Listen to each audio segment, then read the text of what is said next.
Hi everybody, this is Alchemist2 and I'm back again with another series review. I just watched episode 2 of Westworld. It was called Chestnut. And in this particular episode, we get to see the clientele make their way into the virtual realm of Westworld of itself. And it's very intriguing. You get to, well, from first episode, you're introduced to the different AI that are involved and their different storylines, and it's very intriguing because you have the man who played Beatty in the Hunger Games, and they have to run diagnostics on their characters every so often. Of course, there was an AI named Mave who had to be well, they thought they were going to decommission her because she wasn't getting the responses that the programmers were hoping that she would get. And somebody in narrative said, oh, just bump up regression. And the engineer who did the diagnostic said, oh, idiots, why did they do such a horrible thing? You don't need to be aggro, do you, Mave? And it was really funny, but later on it takes kind of a surreal turn as she wakes up on her the table where she's being operated and having a physical, and they realize that she has MRSA, and of course, it's because one of the guests didn't clean up after he was finished with her, and I thought, ugh. But yeah, she's a prostitute, as you probably have already guessed that. But it's just, it's intriguing. All these different AI, they have their own functions in the whole realm, and all the narratives are different. And one of the creators has another idea that he wants to pitch to Anthony Hopkins, who is the main curator, I guess you could say, or the, how would you put that? He would be the guide or the owner, or I guess you could say the god of Westworld. But it takes on so many different twists and turns, and it just makes you think about artificial intelligence as a whole thing and concept. And then they go into dreams, and I think it was Aldous Huxley, not Brave New World, but the name of the story, I think it was Do AI Dream of Electronic Sheep, if I'm not mistaken. And I'm pretty sure that it comes from that particular book, and it jars you. You think, why would they be given a concept of nightmares? And they even discuss that, the creators and of themselves together. And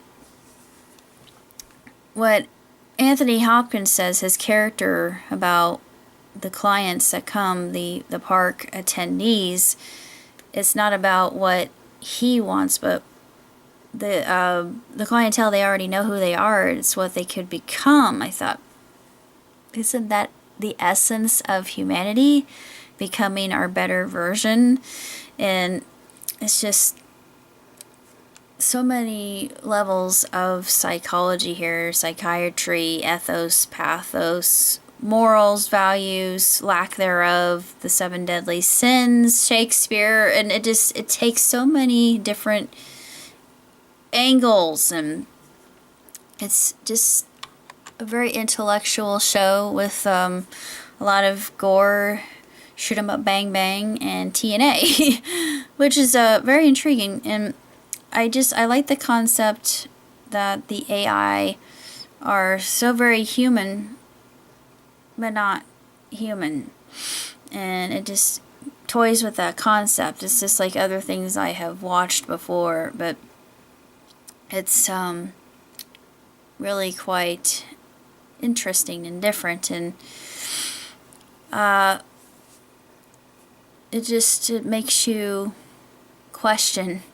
And I've always enjoyed virtual realms, and I like the idea of how the park attendees are introduced to Westworld before they come in. They're asked a series of questions, and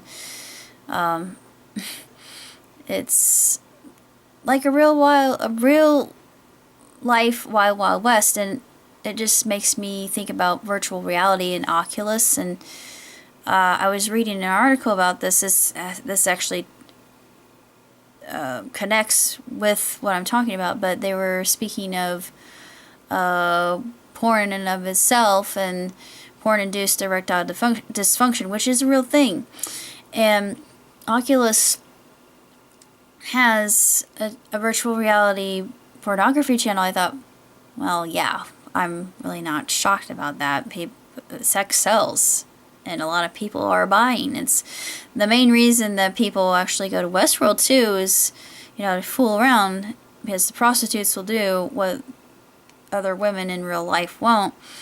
But some don't come for that. There's one character who is looking for the outer edges of the park, and he has a scalp that has a map, and it's revealed to him what that maze actually means. I think, ooh, there's a labyrinth involved. This is getting even more convoluted, but it's just so mesmerizing and so transfixing that you just cannot turn away. And the whole idea that this is the Wild West, it makes absolute sense. The logic is there.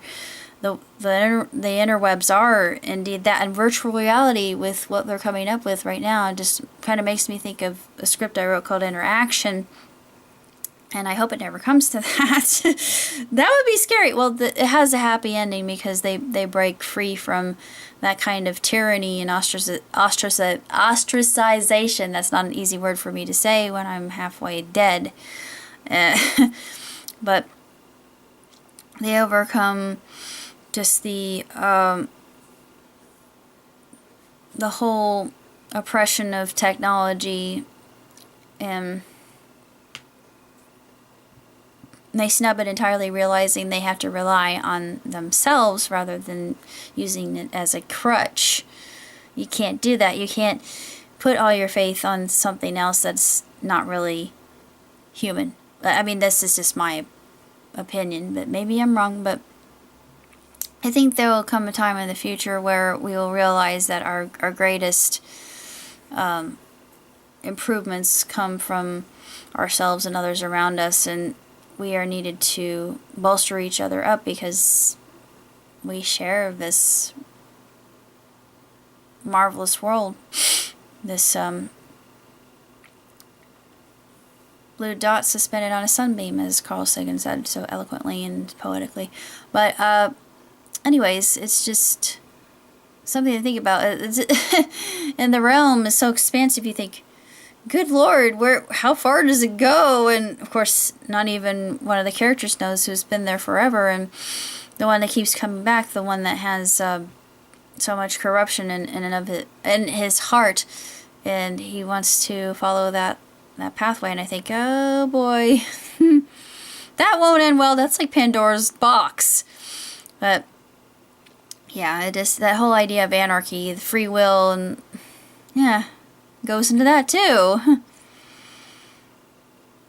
How do you know where to stop yourself? Restraint. Yeah, I think a lot of us have what's known as a conscience and an inner compass. That's the same thing, but it points you in the right direction. You know where to go, and apparently this particular character does not have, I forget his name, but he doesn't have it.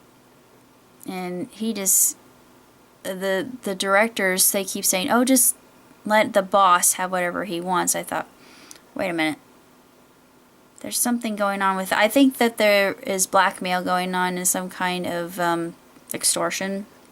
I could be completely wrong, but we'll have to wait and see. I'm excited for episodes to come. So that's all I have to say about Chestnut, and I shall see you next time. Live long, prosper. Ciao, tutti!